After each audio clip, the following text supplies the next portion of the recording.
Well, a recent photo posted by Wargaming shows that we may in fact soon be getting Des Moines in the game. Whether or not this is true, I thought it a good opportunity to brush up on my American heavy cruisers and to revisit Baltimore. Is Baltimore still as good as she used to be, and how does she stack up against her big brother, the Des Moines? Let's jump in and find out.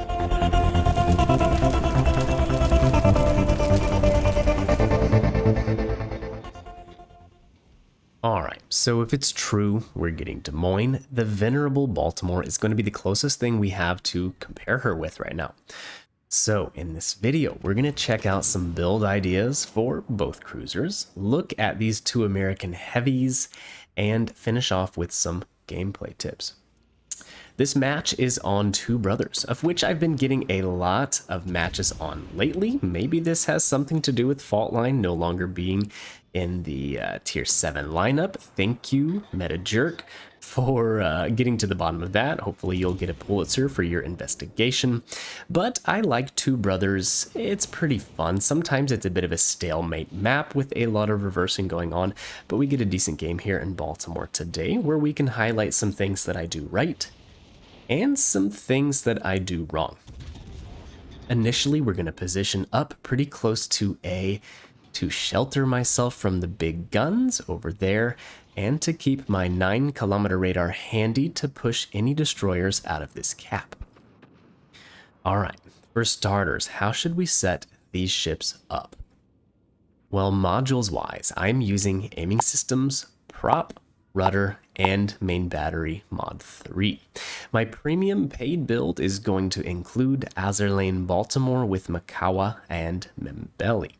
There are so many directions you can go with your Baltimore or eventually your Des Moines. I just prefer a little bit of stealth and a little bit of DPM. Free build. You could use Norman Scott and spec into full DPM. That is what my fellow North American CC, Super Chat Extraordinaire Aaron uses. And on that note, in the description down below is a link to a very big game he posted a little while back in his Baltimore. You can go check that out. After this video, of course. The big points that I would want to make about your build, you are definitely going to want to try to use something to boost your range a little bit. Either Kuznetsov or Beyond Range, because without it you will be stuck with around 15.5 kilometer range, and that is not very fun at tier 7, and it is really not fun when you're playing legendary tier ships, of which you're going to be facing quite often.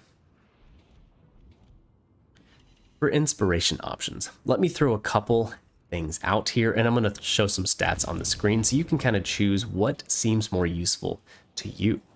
Now each one is my same exact build. I'm just simply switching inspirations to show you guys the differences they can make.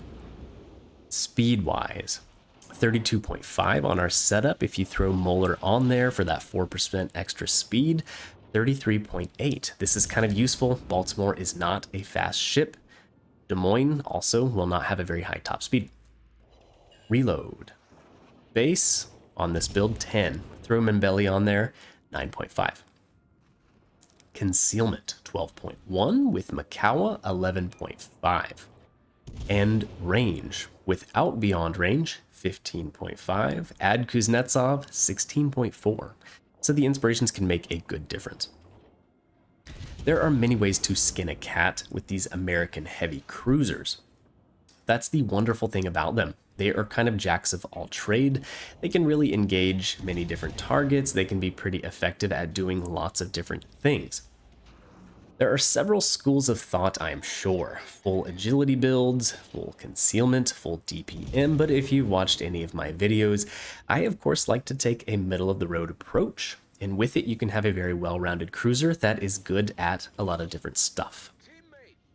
Now, I think Baltimore and Des Moines will play nearly identically. So if you are a good Baltimore captain, you're going to be a great Des Moines captain. I think to get to the bottom of how we should play them, let's highlight what these ships are good at. They're really all about their main battery guns. No torpedoes, it's all about these big 203mm guns, or 8-inch guns for us Americans. They are known for having what in the game is called American Super Heavy AP shells. That is their bread and butter. These shells are blessed with improved pin angles. So if you want to nerd out with me just a little bit, let's look at this chart. Balti and DM will fall into this category where their ricochet chance begins at 60 degrees instead of 45 degrees like most other ships. And it will go up to 67.5 before it's a guaranteed ricochet. All this means is you have a much better chance of getting your armor-piercing shells through the armor of enemy ships that are actually angling. The AP shells hit like a freight train. On my Baltimore build with punch through, they do over 5,700 damage a piece for a Citadel shot. From what I scoured online for Des Moines, her shells do a little less damage. On this build, how I calculated it, I think they'll be around 5,400 damage a piece. And guys, there's a lot of speculation in this video because we just don't know right now. But again, I wouldn't scoff at the lower damage numbers for a legendary tier cruiser because the reload time for Des Moines on PC is nearly half that of Baltimore. And that might just take a second to sink in. My refill station Mimbelli setup on Balti, 9.5 second reload. Des Moines, 5.5 seconds on PC. Now again, we'll have to see what that translates to on console, but with those numbers, the DPM, the damage per minute output, is going to be pretty nuts for a heavy cruiser. Check out some of these stats for the legendary cruiser comparison here. Des Moines is going to be just behind the Worcester in AP DPM. This thing is really going to spit out the damage. The other thing to keep in mind, these are 203 millimeter shells. So the high explosive can penetrate 34 millimeters of armor. You're not going to be getting near as much shatters as you would with Worcester, Colbert, Smolensk, Cleveland, blah, blah, blah. Shell velocity is going to be pretty slow. That's just a trait of American shells. And there are good and bad parts to this, honestly. In last week's video, we talked about the Talon in those Soviet railguns. I mentioned how slow and floaty these American heavy AP shells are. They have really high firing arcs, slow velocity, and they can be difficult to aim at longer ranges. So it might not hurt to brush up on them a little bit before getting into Des Moines. I went straight from Talon to Baltimore, and it was pretty frustrating for me at first to try to retrain my brain for long-range accuracy. Now, one good thing about them is they can fire over islands really well. And to be honest, I think that is how Des Moines might best be played, just like her little brother, Baltimore. If you can get to good island cover and use that to protect yourself, you'll be able to stay in the fight a lot longer. All right, real quickly, let's go look at our gameplay. We have pushed through A very cautiously, as there used to be an Odin here and his division mate in an Alabama, which is very, very scary for me. My best guess is they are flambassing towards B right now, which leaves me the Hipper and the Atago as prey. The only enemy destroyer that was in the match was a Friesland. He's been playing decap, but I'm starting to have a sneaking suspicion at this point that he is falling back with the Hipper and the Atago. I'm not sure if he probably used up both of his smoke screens and doesn't want to open water gunboat or whatnot. But anyways, we are going to get the cap, cautiously move forward and make sure the Odin and Alabama are not waiting for me in the channel. And against the Hipper there was a perfect example of how when you can actually aim these slow velocity shells, they can be really devastating. Okay, other things to highlight with these ships. Decent armor.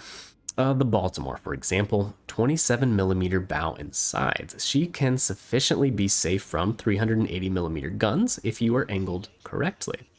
Now, Des Moines, as I understand it, will have the same bow, but have 30 millimeter sides. So if you're angled correctly, you could handle 16-inch guns on the sides, but you're still going to get wrecked through the bow. So keep that in mind if you get too close to an Iowa, Alabama, a Moggy, Massachusetts, anything with 406s or bigger. The citadel of both ships is slightly above the waterline, so going broadside is a pretty quick ticket back to port. You just have to, remember to stay angled well.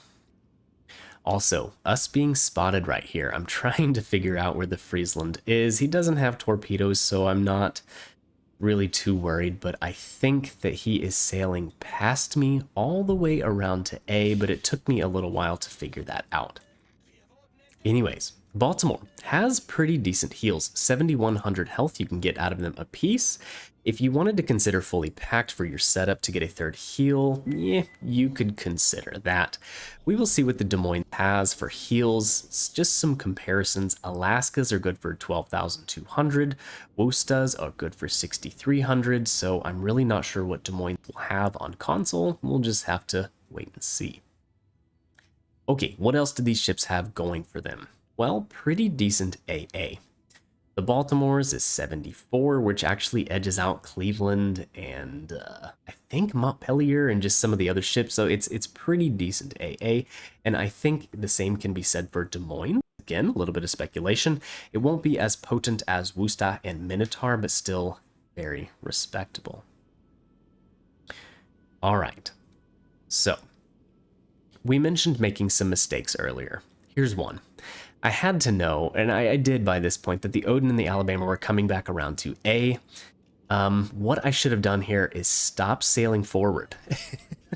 I think sometimes I get impatient and I'm tired of waiting around, and I'm trying to get a good game for you guys, and just all of these things contribute to me playing kind of fast and loose, and that was not smart because both of these guys are coming around the corner. I should have put it in reverse and maybe positioned over towards the right, knowing that these guys would sail around here. The Friesland's the one that got the cap, but those battleships are right behind him over here.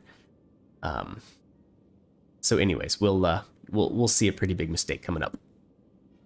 Overall, the playstyle. Being out in the open water is not the best. You are not that fast. Escaping, things like that is not good. You want to continue using island cover to stay alive. Like alluded to earlier, these are great island cruisers.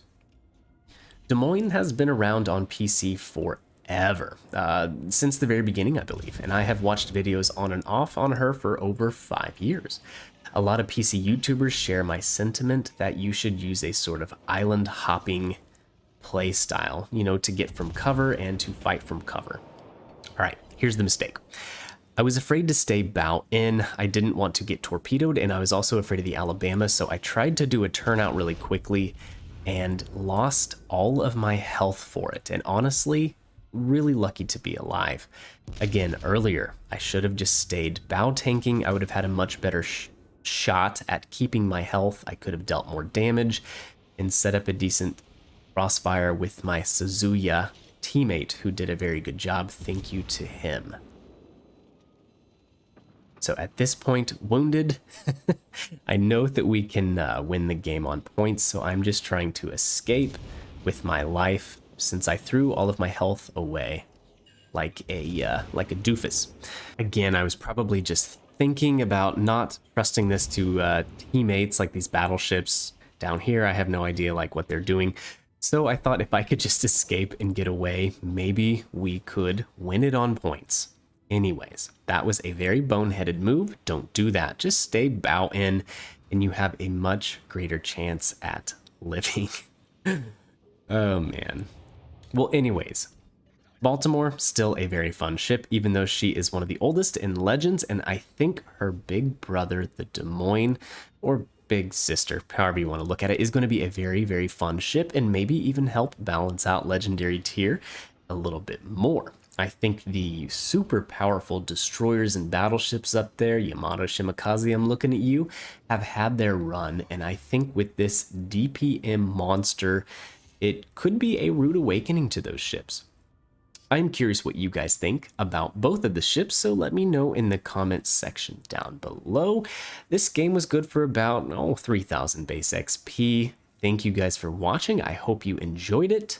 Be sure to smash the like button and subscribe for future videos. And with that, guys, I'll catch you in the next one.